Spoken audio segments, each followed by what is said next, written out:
start with the keys to the game. Keys to the game. Well, keep building on the performance that we had in Galaxy.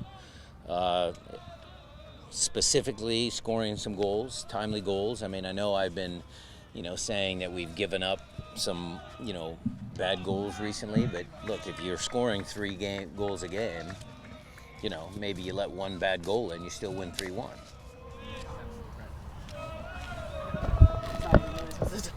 You got a lot of fans here. So, for a player like Raul, obviously you talked before about him playing well against Portland. What kind of changes do you see him maybe undergo when it is a game like this, a rivalry game like this? Versus any other? Yeah, I mean, I love that the fans are distracting you. Yeah, we're having fans here training today to send the team off, so that's great. I love it. Raul again is building off a goal and assist in the last game. He's always a big time player. He's always been a big time player. Big games. He always shows up, and I think that's kind of why he's had success, because every game against Portland is a big match. It's a fierce rivalry, and he gets himself up for that. Can you be specific, like what he looks like or anything like that, as far as when it comes up? Well, he looks healthy. He looks very healthy. He's sprinting normally, he's running normally, he's shooting normally. The hamstring issues, knock on wood, are gone. And, he's back to his old self. Gone? Really?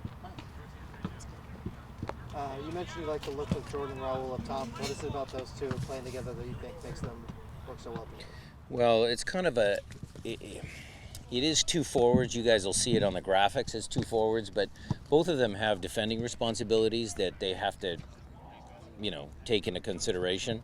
Usually it's only one guy up top and the other one has to drop in a little bit. So that's defensively, and then attacking-wise, I think it's great because you've got two different types of players, completely different, that mesh well, that it's the old one guy can float underneath, he's deadly in and around the box, a good finisher, the other guy with power, pace, speed in case you're backed in. So it gives us a lot of options to try and create goal-scoring opportunities from different areas of the field. What prompted that most? Was that because of not having Roldan or trying to get more goals? He was trying. Look, Christian was going to play against the Galaxy. He just couldn't. So we were just trying to figure out ways to be a little bit more goal dangerous. Jordan, in the 4-2-3-1 kind of played up there a little bit as well. So, it was just trying to be efficient. It was just trying to be a little more goal dangerous. So again, it's a work in progress. We scored 3 goals against Galaxy. Let's see how it goes tomorrow. You obviously know the rivalry well, having played and coached in different iterations. The guys who come in from other parts of the U.S. or from outside the U.S., how have you seen them kind of embrace that history and rivalry? Yeah, I mean, everybody that comes here understands that this is the rivalry. There's good ones. Look, the Galaxy and LAFC is starting to be a good one, but there's others across the league, but there's no other rivalry that has the amount of history, the length of time, the amount of games, the magnitude of the games than Seattle-Portland. Brian, what do you make of the road teams winning these matches? I hope that just continues. I don't know what to make of it. It's a very odd circumstance. Last game here up at home, Jackson's red card kind of changed the dynamics of that game, but they had scored an early goal. They'd scored in the 22nd, 4th, 6th minute or something like that, so they were in the lead. But I thought we played well. After I thought we had a good response. We were close on a couple moments, and then, the red card kind of changed it. So try and keep all of our guys on the field tomorrow, and hopefully that strange scoreline as the away team wins is going to stick around for a little bit longer. At least one more game.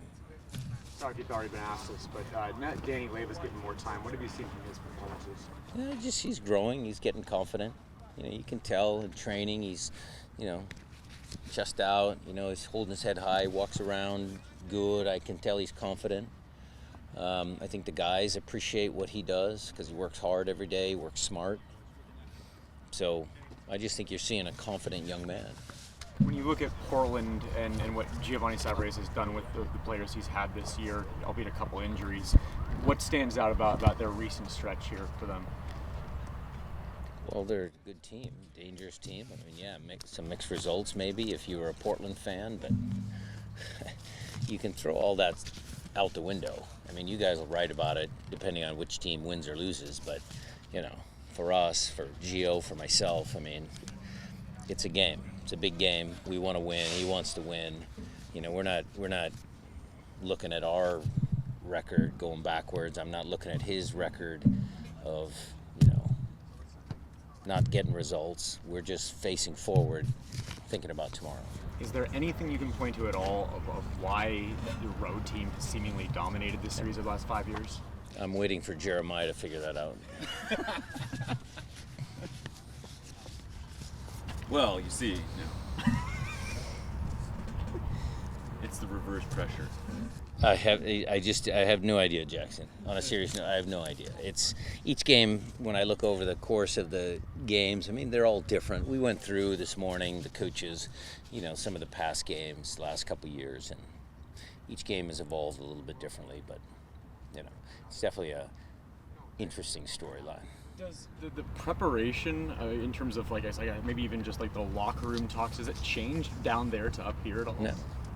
Still Portland, Seattle, still a big rivalry. Guys are going to get up for it whether we play down there or up here. I was looking at the remaining schedule, and I certainly wouldn't say it's an easy schedule, but it looks like it seems like a manageable schedule where you have a lot of you have 4 home games, and then you have 4 road games that are, none of them are, overwhelming. You're not going to be overwhelming underdogs in any of them. Okay, but Orlando, track, cross country. Yeah, longest trip you'll take this year in MLS. Yeah, I mean, I don't know anything about manageable schedules. I haven't looked 8 games ahead, next 2, but that's about as far as I've gotten. But so if you look at the Orlando game, does that factor at all into Portland, or is it like no? It's 100% Portland, and then you sort of reassess at the end of that. Every game is going to be like that. You guys have heard me say it enough. I mean, we're not in the playoffs yet. We're not sitting with any sort of buffer. So, injury concerns aside, players on limited minutes in short turnarounds, I think that's manageable. I think that part of your conversation is correct. But as far as the outcome of games, we'll see. You've been in situations that are similar to this before, where you face down, the last couple months of the season where your playoff position is not secured. Does it help focus at all, knowing that there's not a lot of room for error? Yeah, I think that's human nature. I mean, there's a lot of supporter shield winners that don't go on and do well in the playoffs. Is that complacency? Is that the extra week off because they have a bye? Teams that are fighting, scratching, just doing whatever they can, go on a little run before the playoffs. Maybe they're the team that's in form. I think a lot of that's common sense. Do you think, I know there's been some discussion about how the Champions League being in the middle of the season, sort of, you got so up for that, and it just unavoidable to sort of take a step back and take a deep breath. Yeah. Is this maybe potentially pushing you back into that mentality? Yeah. I mean, the last game was evident of that. Well, we could have mailed it in. We could have packed it in and said, Christian's not playing, away game. We could have packed it in, but they didn't. But I think you've seen that, you've seen that throughout some of the last 5-6 games. Just we haven't been able to figure out how to, finish the process. Obviously not available for a few weeks, but good to see Christian out here amongst the group. Yeah. Christian was out here. It's a nice sunny day. Everybody was excited to see him. Guys were giving him grief, calling him Coach Roldan. Why don't you go stand over by the coaches? Christian wasn't having any of that. But it was good to have him out. He'll start his rehab, so good to see him. with a hat really sold in as a coach. Yeah. Oh, he's out here in flip-flops, too. Can't coach in flip-flops. Have to teach him that one. I'm sorry if someone had already asked you this, but one real quick about Danny. Have you seen anything different in his game over the last few games? Or I just think his confidence is just rising with the continued starts. He knows he's going to play. I just think his confidence is sky high, and it shows in his play. Is there any aspect of his game where you think it's most evident, that confidence? That's an interesting question, Jeremiah, because he's always been, confident of his passing, his range of passing, his choice of passing, where he passes, how he passes, all that. His defending, certainly he's put an emphasis on that, because, his speed and mobility were the things that people questioned. So I think he's done a better job of being a little more cerebral, understanding angles. I think that's probably where a lot of that growth has come from. And he's made some good tackles. He made some timely interceptions. So he's been okay there. So someone mentioned to me that they thought sort of the Toronto FC match was maybe a light bulb moment for him, where he seemed to understand what it was that he was going to have to do better in order to get playing time on a regular basis. Yeah, maybe. I mean, he's been working on all this stuff for last 2.5 years. I mean, he's always a hard worker, a willing worker. So I don't know if there was any one light bulb moment. I just think that spark to get him into the team and then taking advantage of that opportunity is, was predicated on him doing all the work beforehand. And so he's ready for it.